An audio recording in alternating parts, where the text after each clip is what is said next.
서울의 대표적인 젊음의 거리와 예술가들이 몰려있는 마포구.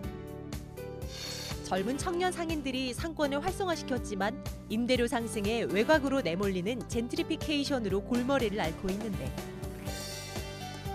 마포구는 갈등관리센터 신설과 주민협의체, 상생협약으로 건물주와 상인이 서로 상생할 수 있는 기반을 마련하고 있다. 더불어 살아가는 행복도시로 이끌고 있는 유동균 마포구청장을 만나본다.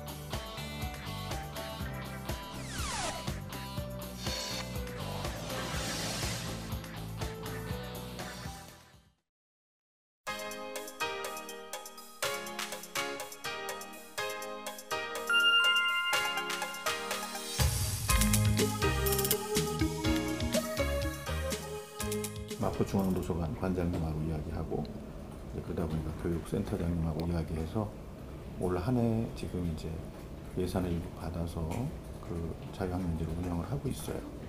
학교와 같이 협의해서 프로그램도 짜고, 교육과정 속에 지자체가 하는 시설이 같이 들어와서 하는 거는 이번에 처음이거든요.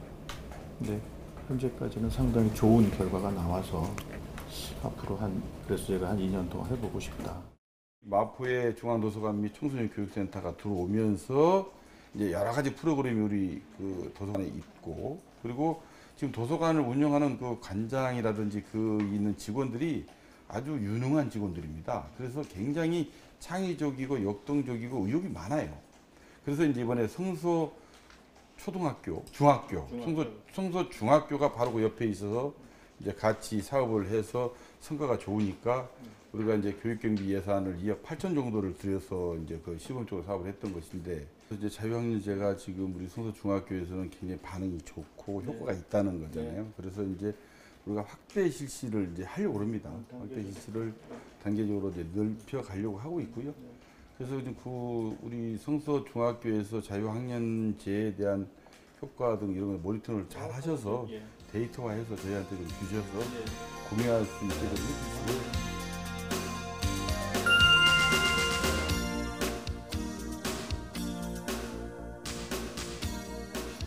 작년 대통령 선거에서 문재인 대통령이 광화문 1번가라는 것을 만들어서 했었어요. 주민의 목소리를 직접 듣겠다. 그런 걸 제가 벤치마킹 한 거죠. 그래서 광화문 1번가를 마포 1번가 이렇게 해서 제가 공약을 걸었고요.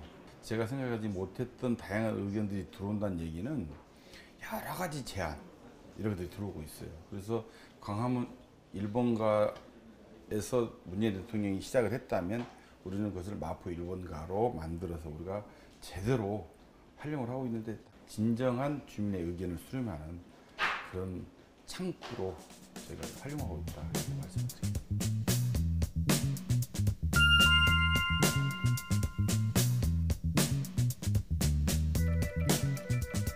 학생 행정보다는 현장의 목소리를 듣는 것이 훨씬 도움이 됩니다. 그래서 제가 홍대 앞 걷고 싶은 거리 상인들과 만나서 의견 청취를 했었고, 용광동 먹거리 거기에 가서 제가 상인들의 얘기를 다 들었어요. 근데 결론은 장사가 되지 않는다는 거예요. 이유가 여러 가지가 있겠지만, 그래서 우리 구청에서 지원해 줄 수 있는 방법이 무엇인가. 그리고 홍대와 용광동, 합정동 등에 이제 상가가 밀집돼 있는데, 그와 관련해서 젠트리피케이션에 대한 우려가 제일 많았어요. 이게 지금 전국적으로 젠트리피케이션에 대해서 문제가 좀 되고 있거든요. 그래서 궁중족발 사건도 거기에서 왔잖아요. 그래서 저는 젠트리피케이션과 관련한 용역을 맡기기 위해서 제가 마포구에 지금 추경을 신청을 해놓고 있어요. 그래서 그게 통과되면 다양한 젠트리피케이션과 관련해서 예를 들면 건물주는 누구고, 세입자는 누구고, 그리고 거기에 임대는 몇 년 했고, 매출은 얼마고, 그다음에 임대해서 영업을 한 사람은 누구고, 그런 것도 세세하게 저희가 파악을 해서 일단 그 자료를 가지고 건물주와 구청과 상인 대표 간에 앉아서 상생하는 방안을 모색을 해보자라는 식으로 제가 유도를 하려고 합니다. 예를 들어서 과다한 임대료 상승으로 상인들이 쫓겨나면, 결국 공실이 되면 더 손해거든요. 그래서 공실이 되지 않고 적정한 임대료를 내면서 영업을 할 수 있는 토대. 그는 건물주들이 스스로 해줘야 됩니다.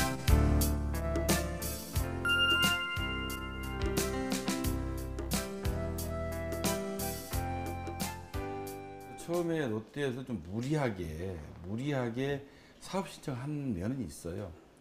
그 지역에 가보시면 알지만 이렇게 코너에 있어요. 코너에. 그래서 사방으로 나갈 수 있는 길이 있는 것이 아니고 한쪽으로 막혀 있기 때문에 한쪽으로밖에 통행할 수가 없어요.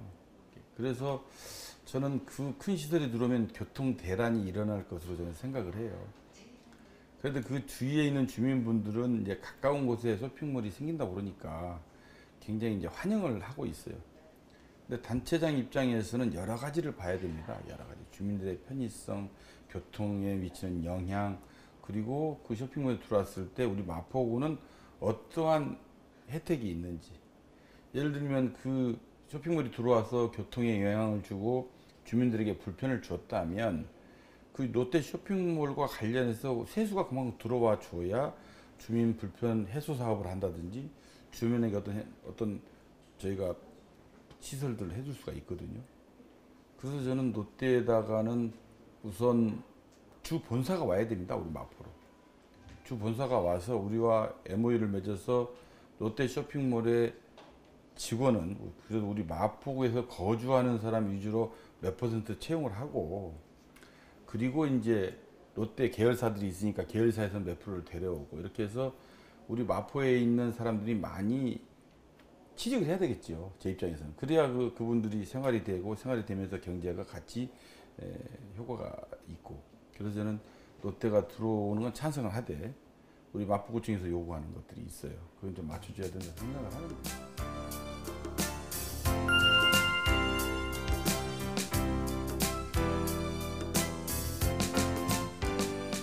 교육과 보육이 중요하거든요. 지금 젊은이들이 교육비가 부담이 돼서 아이를 안 낳는다는 거 아닙니까? 그래서 국가는 아이를 낳아만 주면 모든 것은 국가가 책임져 줄게, 이렇게 가야 되거든요.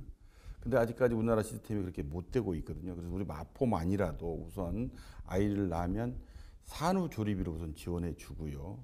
그 다음에 그 아이가 커서 이제 유치원에 들어가면 유치원에 들어가는 그 비용도 부담을 해주고.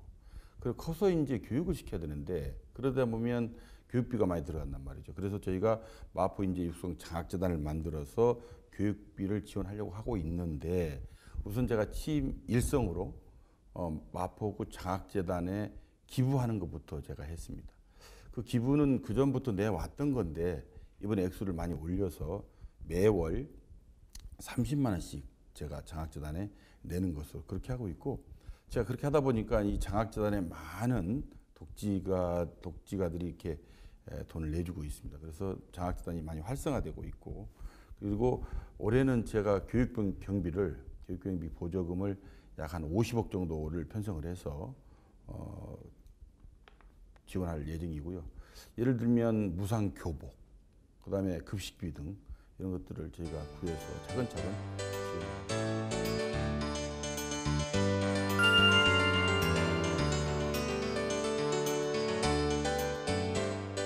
그런 마포에서 제가 40년 이상을 살면서 우리 주민들과 같이 호흡을 하면서 구의원 2번, 시의원 4년을 했습니다. 구의원 2번, 시의원 4년을 하면서 우리 주민들에게 씨앗을 뿌렸다면 이제 마포구청장이 된 유동규는 그 씨앗에 꽃을 피우고 열매를 맺어서 우리 주민들과 함께 나누고 싶다. 그리고 함께 나눴으면 좋겠다라는 생각으로 구정을 펼칩니다.